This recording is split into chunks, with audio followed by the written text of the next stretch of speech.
The Spinosaurus family might be the most confusing family of dinosaurs to ever be discovered. In the last 20 years, we've watched it go from a land predator, to a shore predator, to an underwater predator, and now we're not even sure if that's right. So what's going on here? Are scientists guessing, or is there something else at play? So here's the reality. Spinosaurus isn't confusing because science is broken. It's confusing because we're watching science happen in real time. You know, with the discovery of the new Spinosaurus Morabilus, you know, things just got even messier. But there's something we can learn from it. So originally, the Spinosaurus was really one big mystery. The first fossils that we found over 100 years ago had been, destroyed during World War II in a bombing. And ever since, scientists were just working off fragments and sketches and, just using their best guesses to fill in the rest. And what did they do? They have to fill in the gaps. So in essence, what this led to is they really just filled in the rest of Spinosaurus with, your standard big theropod. And then what you end up with is think like a T-Rex with a sail. And Hollywood locked that version in with Jurassic Park 3. Jurassic Park 3 portrayed Spinosaurus as literally just that, a bigger, faster, stronger, smarter T-Rex, which, makes for great television, but, there's a lot more that goes into any species. So at the end of the day, while they were far from accurate, well, you can't say they were wrong because they were working with what they had. You can only ever make the best guess with your available resources, and that's what they did. So we can't be mad at them, but this is what science is for. It's building off of other people's hypothesis. Then 2014 hits. This marked a huge discovery for the Spinosaurus. We found a fossil that was way more complete. It changed everything. It has shorter back legs than we anticipated. The bones were denser than we anticipated. Overall, the proportions were just weird. Not like a theropod, not like T-Rex or its neighbor Carcharodontosaurus. All of a sudden, it looked like something that was more built for water than for, chasing prey on land. So we started thinking, maybe that's what it was doing. Maybe it was fishing in the nearby rivers or over on the coast. And, now we're not looking at a T-Rex anymore. Now it's taken a whole new form. This is now at least a semi-aquatic predator that's bigger than the T-Rex, but suited for an entirely different niche. Now, the most important thing to note here is that this isn't science fixing a mistake. This is science building onto itself. We already had seen, a best guess with the little bit of material that we had, but you see, we get more material, we make more strong hypotheses. People in the community, now they have, dissenting opinions and that they can work off of. And yeah, this is how we come to a more complete Spinosaurus. Then things escalate. A new tail gets described. This one with longer dorsal spines that show it might have acted more as like a rudder rather than a counterweight.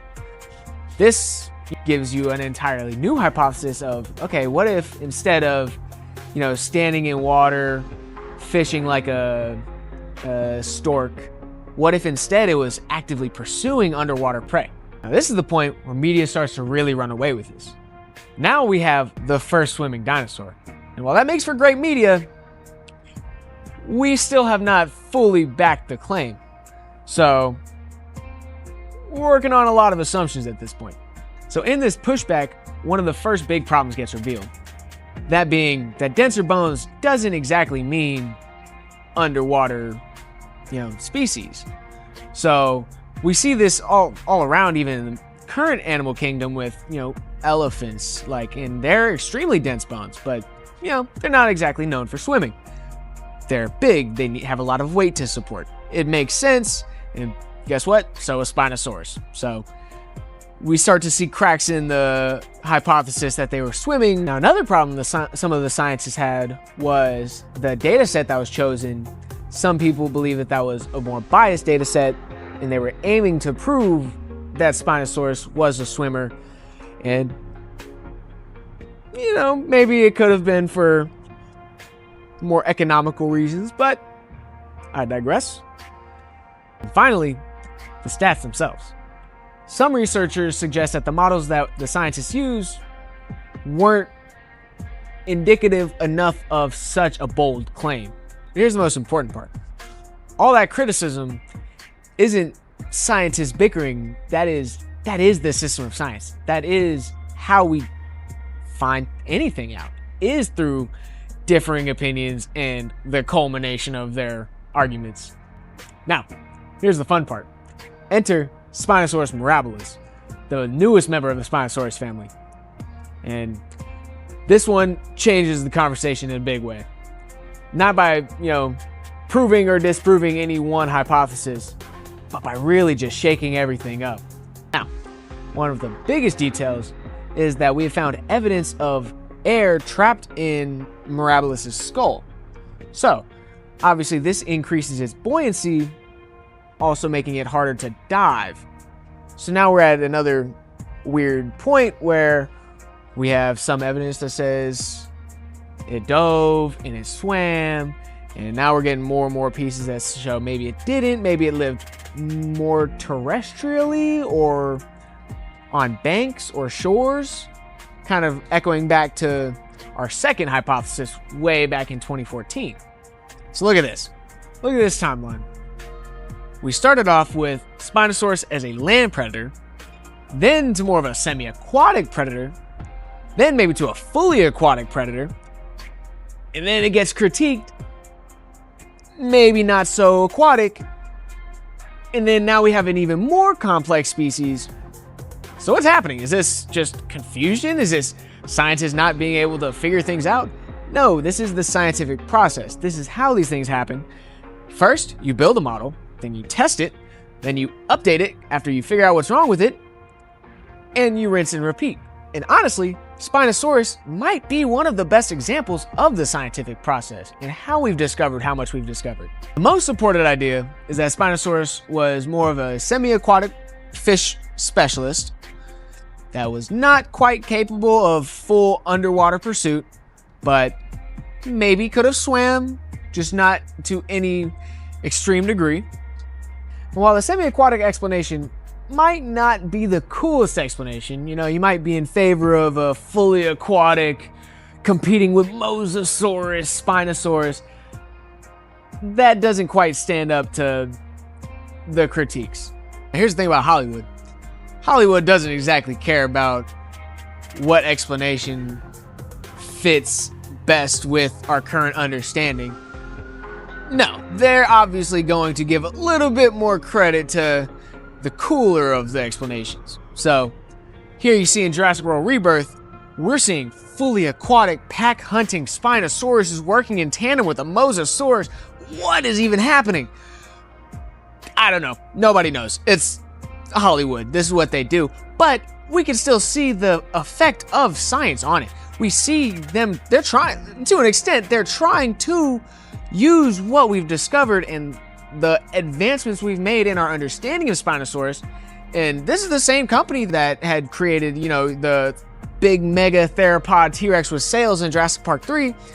This is a step up. This is now a quadruped swimming, at least aquatic theropod. So I don't want to not give them any credit, but maybe we swung a little too hard one direction when we didn't need to. But I digress. In conclusion, as our understanding of Spinosaurus continues to evolve and change, and media tries its best to keep up, we see something that's truly fascinating, that every change, every new study that comes out, every new fossil that we find, all of those add together to the total story to get one step closer to what it actually was. And unfortunately, that might never come to light. We might never actually find another Spinosaurus fossil. Fossils are so rare that we really just have to appreciate what we have. We found so many high quality specimens that we can make a fairly educated guess, and media can run wild with it. And I hate to say that's good enough, but it's what makes dinosaurs fascinating, is the mystery. And if you don't stop to appreciate it, you're gonna end up not content with what we have. And I don't know. I think that that's not the best way to go about it. So anyway, what do y'all think? Have y'all done any research into Morabilus? Have y'all made any of y'all's own opinions or theories? I feel like I've made a couple of my own. The Spinosaurus might be my favorite. No, it absolutely is my favorite dinosaur. Anyway, that's pretty, huh? Yeah, we got here right at a good time. Sun started going down. I like it. Now I'm cold, but at least it's pretty. Yeah. Subscribe.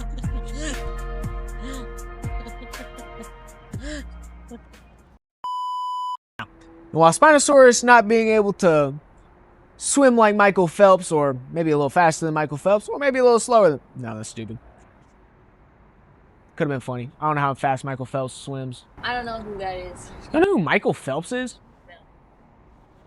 Boo her! Boo!